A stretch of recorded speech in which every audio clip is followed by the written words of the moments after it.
बहुत हुई महंगाई की मार, अब नहीं चाहिए मोदी सरकार। पिछले कुछ सालों से लगातार कांग्रेस इसी पर काम कर रही है। रागिनी नायक कांग्रेस की राष्ट्रीय प्रवक्ता इस समय मेरे साथ है। रागिनी जी, जब कांग्रेस की सरकार थी, हम सब ने देखा कि स्मृति ईरानी गैस सिलेंडर लेकर सड़कों पर थी। कांग्रेस भी लगातार ऐसी ही प्रक्रिया कर रही है, लेकिन कारण क्या है? ऐसा कौन सा ट्रैफिक जैम है कि ये कांग्रेस की आवाज़ जो है वो दिल्ली तक नहीं पहुंच रही? देखिए, ट्रैफिक जैम जो है वो मोदी जी के दिमाग में है। इसलिए है क्योंकि मोदी जी जनता के मुद्दों के साथ कनेक्ट करना ज़रूरी ही नहीं समझते। उन्हें लगता है कि अगर उनको बहुमत मिल गया है तो वो काफ़ी है। उसके बाद उन्हें अपनी मनमानी, जैसा कि वो मन की बात सुनाते आ रहे हैं, तो जन की बात वो सुनते नहीं, अपनी मनमानी करते हैं।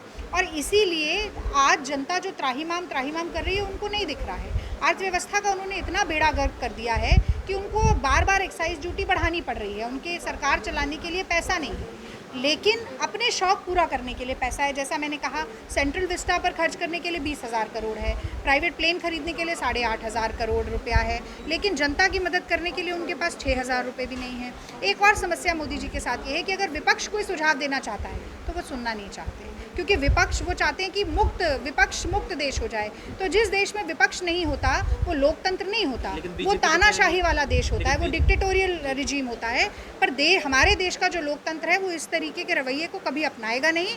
मोदी जी की कलई लगातार खुलती जा रही है। बीजेपी तो कहती है कि अगर विपक्ष के पास कोई सुझाव है वो दे, हम उस पर चर्चा करेंगे, हम उसको भी तो चलाएंगे। आपको ये बात आपके पास जानकारी होनी चाहिए। कांग्रेस पार्टी ने राहुल गांधी जी के नेतृत्व में एक पूरा व्हाइट पेपर बनाकर कोविड पर दिया, उस पर कोई जवाब मोदी जी का नहीं आया।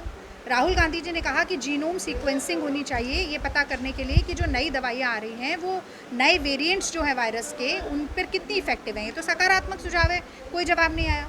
सोनिया गांधी जी ने कहा कि जो लोग मर गए हैं कोरोना के कारण, जो बच्चे अनाथ हुए हैं, उनकी पढ़ाई का खर्चा मोदी सरकार उठा ले। ये तो बहुत सकारात्मक सुझाव है, इस पर कोई जवाब नहीं दिया।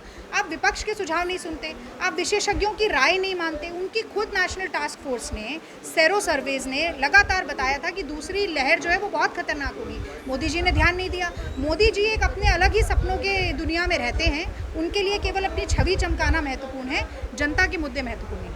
चलिए, तो रागिनी नायक इस समय बातचीत कर रही थी और आपको हम बता दें कि राष्ट्रीय प्रवक्ता हैं कांग्रेस की, और स्पष्ट रूप से भाजपा पर तंज कसा हुआ है। और तंज क्या कसा है वो ये कि कांग्रेस पार्टी भारतीय जनता पार्टी